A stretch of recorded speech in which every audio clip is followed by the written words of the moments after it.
Greetings and salutations, ladies and gentlemen. Welcome back once again to our little shop here.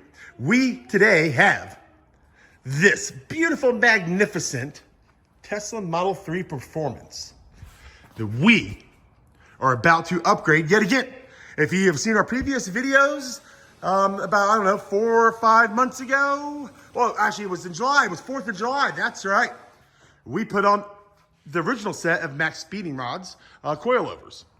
And as you can see, this Model 3 is sitting nice and low and has a nice profile. But we have been lucky enough from our sponsor, Maxpeedingrods, to test out, try out, and give feedback on their unreleased brand new coilovers. And they are nice. And when I say nice, they are nice. They are way beefier than the factory suspension. They are way beefier than the previous coilovers that we installed on this car. So join us for the adventure. And you might learn something. We also will have a discount. What is it? The coupon code offer or whatever to get you a nice little discount if you are interested in purchasing anything from Maxpeedingrods after you see us install them. And if you need help or any technical advice, I'll give you, Calvin's personal line. Text him anytime, day or night. What are you doing, Calvin? I'm putting a... Whoa, hey, we're supposed to be doing customizing stuff. What are you doing there? Is that gravy work? Where's your biscuits at? You got biscuits with all this gravy? What is going on here? I ran out of biscuits, so I had to start on the gravy. Oh my goodness. Oh, well, we got to pay the bills somehow, right? Got to pay the bills. Body shop. Body shop. So first things first, folks. First thing we have to do is to remove the frunk. We'll take the frunk out of the car, which we already have, and there it is. What you're gonna do with all that frunk, we're gonna set it to the side so we have access to all the front suspension and stuff. We're just getting this thing ready so we can put it up on the lift. So I'm trying to get our little, sweetheart shots of it now before we put it up on the lift, and it's, stuck there for a little bit. All right, folks, thank you for tuning in to our latest installment of Let's Pimp This Tesla. So we are going to be installing these new Maxpeedingrods coilovers, and we already have the previous set of coilovers on here. These new ones are bigger, better, beefier, stronger. They definitely look it, and we shall find out for ourselves as we go through this installation process. You can kind of see this is the front right. So to put the coilovers on the front, we have to remove from here. There's the bracket. There's a plate that we have to then switch over from the old one to the new ones. Yada yada, blah blah blah. And I'm going to take you through the process of doing it.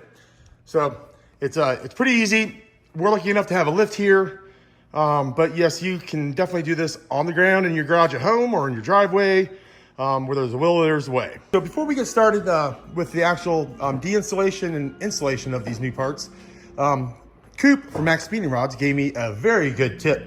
The last ones we installed, well, we browsed the instruction manual. Maybe we should have read a little bit more in depth, but it turned out all right. These ones here, he gave us very good tips, or at least the engineers let him know that. On the front ones, we should have a 35 thread count.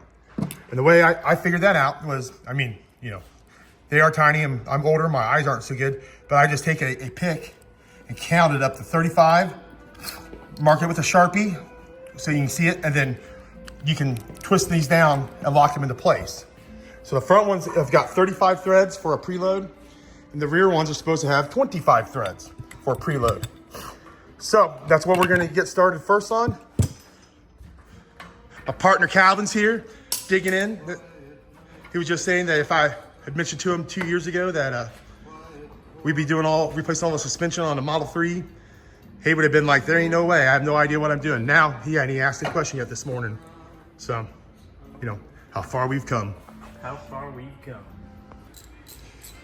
So you can see we have got the front coilovers off. And one thing I mentioned earlier was that this bracket and the upper control arm here come off with the assembly. This mount plate, this mount bracket, and the upper control arm stay together. We just remove the 13s, yeah, Yep. 13s off of there, and then we can just pull this all out as assembly and then put our new ones in. So and as you can see, these are Maxpeedingrods. These are their previous coilovers, and you know, and they are beefy.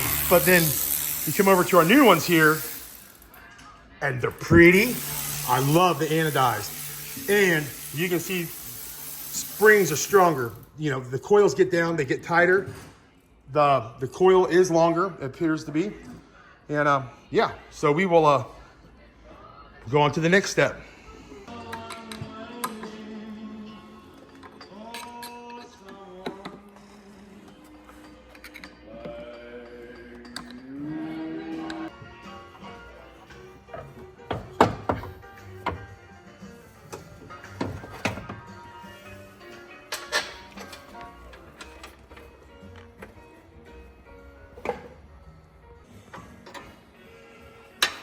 All right, folks, here we are. We're doing the left side of the suspension now, and we kind of went through the right side pretty quickly, so we could kind of figure out the mysteries and maybe some of the nuances of putting this different set on here. So, for this new set. So right up here, you disconnect the upper control arm from the knuckle, and there is a secret. Right now, you can't. That bolt is in there tight. So Calvin walked away. Before, all right, you squeeze the two together a little bit, a little wiggly, and that bolt should come out pretty, yeah. You should never have to put a tool on that Torx on these upper control arms. You squeeze them together. See that little notch there? That bolt's just going through there, you know? So yeah, if you try to back it out, you're gonna just chew it to death. All right, on to the next part. All right, step 2 would be the take off there's two 15s and two 13 millimeters that's holding on the top bracket of our coilover. So we got to take it off so we can take it all out as one big assembly and switch stuff over. Body shop, body shop. While Calvin's over there getting himself situated, here I've already got the right rear suspension. The coilover, the adjustable coilover, the springs and stuff are all installed. So, one thing that I would have preferred the previous bushings, the rubber bushings on the top here, that fits on this big nub perfectly. Which in the next couple minutes when we get switch over to the other side, you'll see. But there's no rubber bushing thing that goes there. The other thing is off the original struts and off of the previous set, the blue set, they don't come with a dust shield, and the dust shields from the others, best I could tell, if I would have switched them over, it would have fallen all the way down to the bottom there from the original OEM stuff, and then the blue set, yeah, it's not the same. So that's something that I found that was interesting. But if you're just putting this on from OEM to this, well then, yeah, there is definitely no dust shield. Quick note here, on the previous set we had on there, we did have the Maxpeedingrods, the adjustable tie rod or sway bar links, and we are just going to go ahead and put the OEM ones back on there. We did find we had a problem keeping them tight. You can kind of see on right there, and we had them cranked down too. It's like they both, I guess in retrospect, we probably would have just Loctited them and then torqued them down, but. So you gotta wrestle this out of here, and a second set of hands is nice. He did undo the brake fluid line off the upper control arm to make the access a little easier. And I'm trying not to get squirrely here, but I might put a hand in to, watch your fender for sure. I say that for the people at home, Calvin. I know you know. Because I will scream at you if you don't. I'm working on getting. You guys got to realize this little assembly here weighs almost as much as Calvin's complete body weight. So Maybe it's a little exaggerated. Okay. Easy. That's a boy. It's a boy. We never went back to Thailand again. Never again.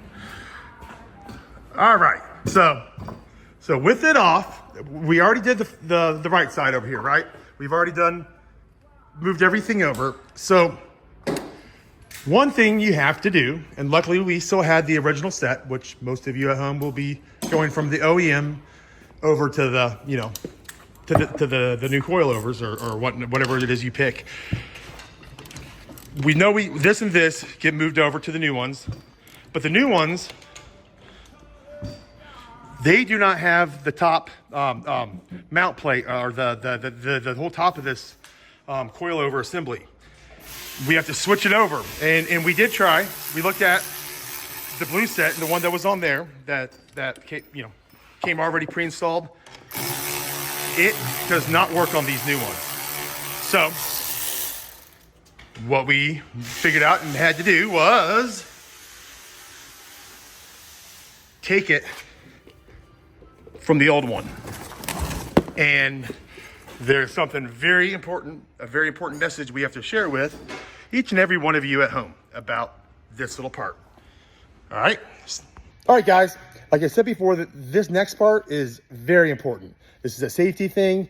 And if you've ever been on the internet, which probably you have, because here we are, you want to do this pretty much the way we're telling you. And if you don't know how to do this, don't do it any other way. Don't go looking at some backyard way of compressing a spring.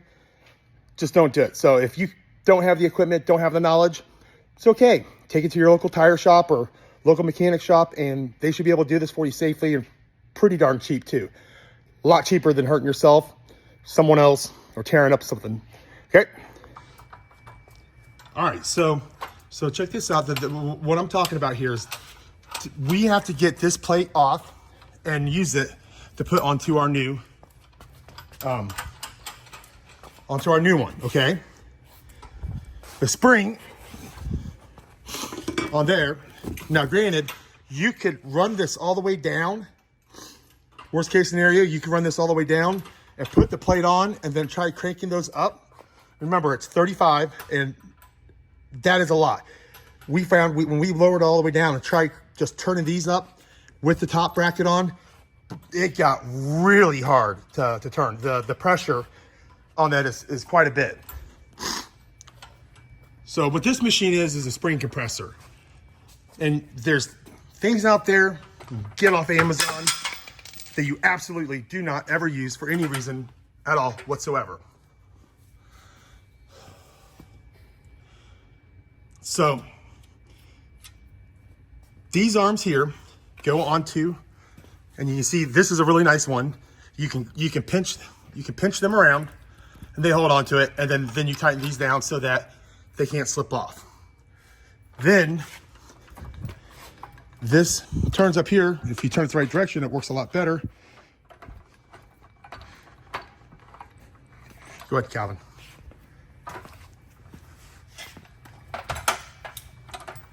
And you turn it and turn it, and it's pinching these together. And as you see, as he keeps going, we're gonna start getting some daylight in between the strut and the spring. See how that's opening it up there now? A little bit more. Keep going. Yep. See, this spring here is under serious pressure. Okay, stop for a second. So you see how I can grab the bottom of this, move that around there? It means it's not under pressure anymore. We can take it off. And the problem with the cheap aftermarket, or not even aftermarket, the Widowmaker ones, they'll just be like a bracket that goes on the side and on the other side, and you tighten them down and they can pop off at any time. If you take this off and there's pressure on that, it will shoot this off like a cannon going off. It could kill you easily. I mean, if not kill you, incredibly painful. So don't do it. Sometimes you'll have to hold the shaft together there to get the nut off. It'll want to spin. No big deal. Pair of channel locks, vice grips. You just want to make sure it doesn't spin. You don't want to mar up your shaft. You know, you can always resell or reinstall these if you trade your car in. All right, and as this loosens up, you'll see how much this spring grows. So before, yeah, so before it was like that, and then that was all, that bracket on top of it. And all right, we got them switched over, and we decided we went ahead and ran our rings all the way down, our adjustableness collar. And so what we're doing now is like I said before, it is so just under pressure so much trying to use those special little keys or the little wrenches or whatever you want to call them to move this up. That should be good, Calvin. Yep. And so now we can just run this up without all the resistance. Okay. And honestly, folks, it's not worth trying to do it any other way. It still was kind of a pain in the butt, but it's just all part of the job. Body shop. Figured it was a good opportunity to kind of show you the difference in these. So this one here, obviously, this is the OEM one. It obviously looks a little different because we had to take the top bracket or the bracket off there, move it over to the new one. This is the last set of Maxpeedingrods we had on there. Which they were good, but you can tell the coil here is, doesn't have the bigger rings and not anodized. This is definitely beefier. It feels like than that. And we shall know once we sit her on the ground and try her out. On to the next. And just like that, the installation is the reverse of the removal. Except for now, the excitement builds because we can't wait to see what this car looks like on the ground. And again, like now that once we get it on there and set, we'll probably also do torque that down a little bit. We got to match our threads on both sides. We counted them, and originally the fronts are supposed to be 35 for the preload, except for, I think after doing the back ones, I think it's 35 for the preload, but up to the top of the ring. So I counted it would be 5, 6, 7. It'd be 7 less. So that would be looking at 28. So if you count 28 threads up, that's right where the bottom of this lower ring should be. And the reason for that is, unfortunately, this is unreleased coilovers. The reason being is that if I go to 35 with the rings just like that, the top, the lock ring, and the seat there, I don't think there should be threads showing. So, but when I take this lower ring and I bring it down to 27, and so that the top of the ring is at 35, or 25, I'm sorry, down to 17, then to 25. Anyways, my point is, then this ring is perfectly flush, and that seems like the logical explanation of what you're supposed to do or what they're looking for. All right, so patience is key here because you want to make sure you get her all installed correctly. I suggest, and I prefer when I do like suspension work and stuff, I go through and I maybe up not on top here, but I'll get all my bolts, nuts started, get them fed through, get everything, and then go through and tighten and torque everything down. That way, if you need that little wiggle room, you got it. To each your own. Safety first. Body shop. And here you have, folks, our rear suspension. And again, this is our OEM, just regular stuff that you get with this is a Model 3 Performance, but I don't think there's any real difference in the suspension between the Performance and the regular ones. This is the last that we put on, pretty beefy. It's got, bunches of adjustment, stiffener and then our new one. Obviously, I think I like that a lot better for a multitude of different reasons. So, yeah, we're buttoning up the front right now, and then we will be on to Bum, bum, bum. The rear. So we are down to the last corner. And I saved this. I did the other side on the rear, and Calvin's going to do this side just because I can get some better videos of it and show you folks. So step one, take the stupid little shield off the lower control arm. Step two, these are 21 millimeter bolts. Both of them need to come out. So you're going to need a 21 millimeter socket and a 21 millimeter wrench. Then up here, these are two 15 millimeters. Both those come out, and there should be a keeper ring on the back of them so the bolts don't actually fall out, meaning you can keep loosening it, loosening it, and loosening it, and loosening it, and loosening it, and it won't come out, but it is out. So, you know, that's a thought there. Besides that, you know, that's ready to come out. Those two bolts, this is all gonna be able to hang down. This will be separated from the lower knuckle, and then we'll put our spring and our shock and everything in there, our spring, shock, strut. And we got to compress it down a little bit to get them to bolt up, and we'll show you how to do that.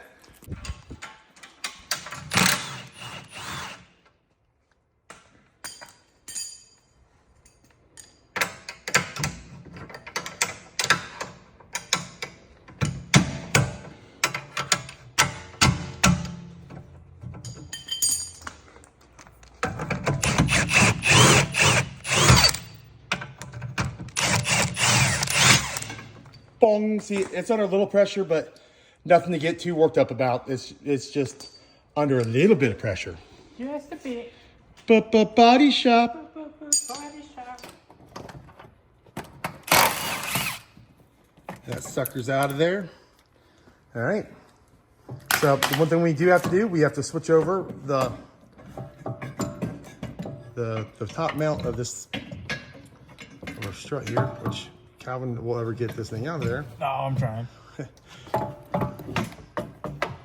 Whoa. I'm just making it look harder than it is. Yeah, it's the way to go. I always agree. So so this here is going to get taken off. This is actually off the original OEM parts. So this just comes right off here. Should be a 17 millimeter on the inside there nut, and we swap them over to the new ones. So we're going to do it. It's going up, right? Yep, and the ring goes in there second. So go ahead and put that in there. You make sure you keep the rubber bottom in them. You holding it? Yep.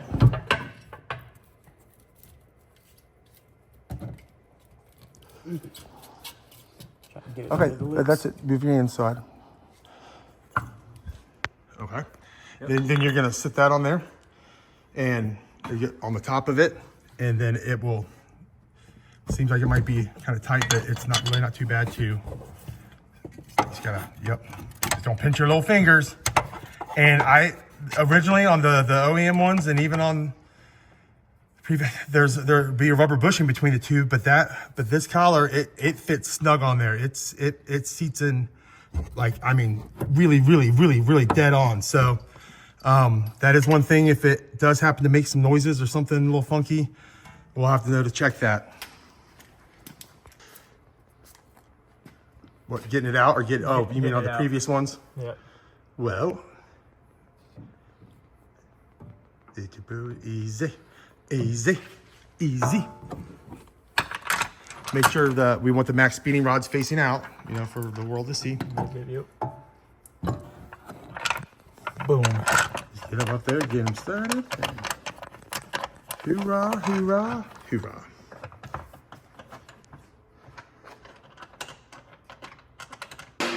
So we are definitely lucky that we have a lift here. That's good. That's good. But so to compress this down so we can get it lined up with our suspension there, we're going to use a screw jack. If you're at home, you should already have a jack stand underneath your vehicle. Then you use like a floor jack. Yeah, go back because you want to make sure that we can get that bolt in there. And you know, screw jack is just what it sounds like. I'll probably try to catch a little bit of that edge there. You'll still be able to get it in. It's just that otherwise it's so smooth right there on the bottom, right? Yeah. Screw you, Jack. I will say that I didn't buy the one when I bought that 20 years ago. I did not. I regret not getting the one that has a pedal on it, where you can pump it up to your Oh, it just height. pumps up. Oh, that'd be So sweet. you don't have to do so much of screwing with the screw jack.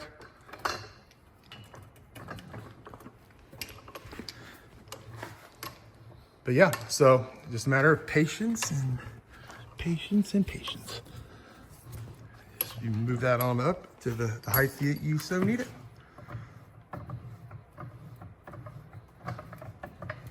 I'm really curious to see how this thing's going to sit with the preload.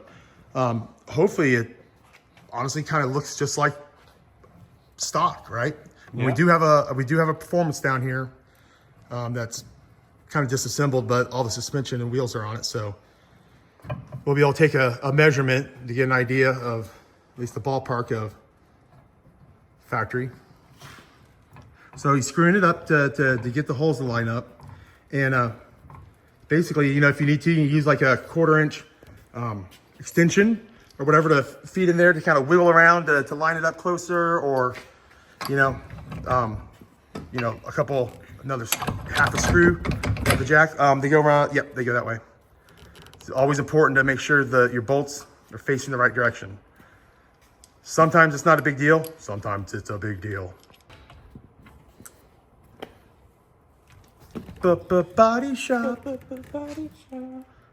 Oh, you might have gotten a little too much Yeah. twisty there. Needs to go back. Yeah, it'll move more than you think. All right, it's all done. And if you check it out, if you remember, and I'll pull a picture up and throw it right along in here with it. We got a bit more ground clearance between the fenders and the quarters and the tires. Before, I really do believe, we did it so that it looked cool, but it was too low.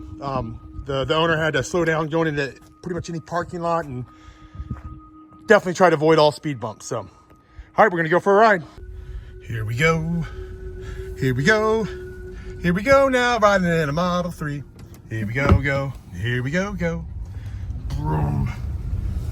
Oh my goodness, it's like a little slot car. Vroom. Yeah, there's no idle, and like Calvin just said as we're coming up to the door there, he didn't even touch the brake, and the car stops. I know that's one of the big selling points of these Teslas, but good Lord, I just don't know if I could ever get used to that, ever. It feels smooth though, right? It feels really smooth. Like normally in a Tesla, you can feel like every little pebble and every little crack on this road. We know this road very well because, well, every car we test drive is right here. So let's see how I turn, and then we got some rougher road. Whoa. Oh, we go 0 to holy shit in like no seconds. Vroom. Yeah, man, it really is smooth. Like as much as I like to, like, oh, of course it is because we installed them. No, it. Nice. You're gonna, yeah. You see that's rough. Like you see all this debris on the road and stuff there. It really is. Yeah, right where the road's splitting in half and stuff. Yeah. Oh, that's handling that perfect. Those are rough on my Sierra truck, but it's also got a straight rear axle in it. So, I think Devin's going to be very pleased with this. I do as well. Very pleased. Oh, yep. There's a little off-roading for us. Oh my goodness, dude. Oh, whoo, that's Yeah. wow. This is not sped up. This is real speed. Hey, you don't have to go fast. It's just how quickly you get there. So one thing that we noticed is we took a turn with just a little bit of speed, not a lot, but it really feels like it grabs the ground, and as it should, right? This is performance suspension as opposed to OEM suspension, and I think the blue ones we had on here, oh my goodness. I think the blue ones we had on here previously, we had the car low, so it looked good. And yeah, I don't know. I like this better though.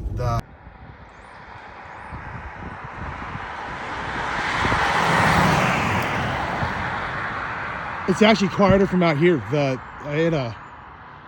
Because this road's pretty rough, folks. That's what we're kind of getting at. You know, we're going over all these bumps, and you know, I mean, regular cars, they make noise. That, you know, you're gonna feel the bumps and the cracks, but really, it's a noticeable difference with this car.